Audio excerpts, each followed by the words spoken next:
Welcome to Burlap Teachers. Enjoy the video. In this video, I will explain how to remove a Ford Escape tail light. First, gather your tools, including a flathead screwdriver and a ratchet with a 10mm socket. Always ensure your vehicle is off and the parking brake is set for safety.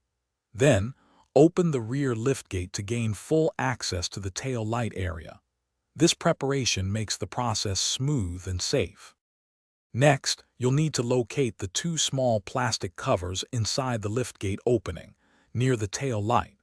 Gently use your flathead screwdriver to pry these covers off.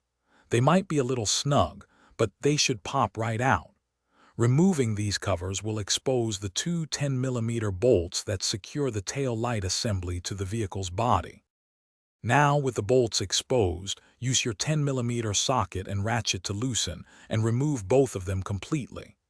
Once the bolts are out, gently pull the entire tail light assembly straight back from the vehicle.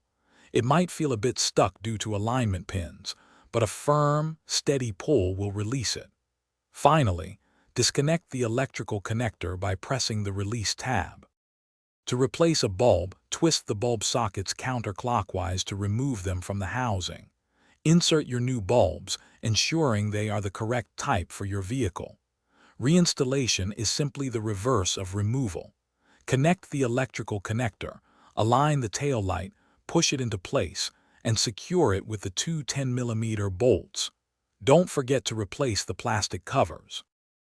Thanks for watching. Consider subscribing if this video helped you.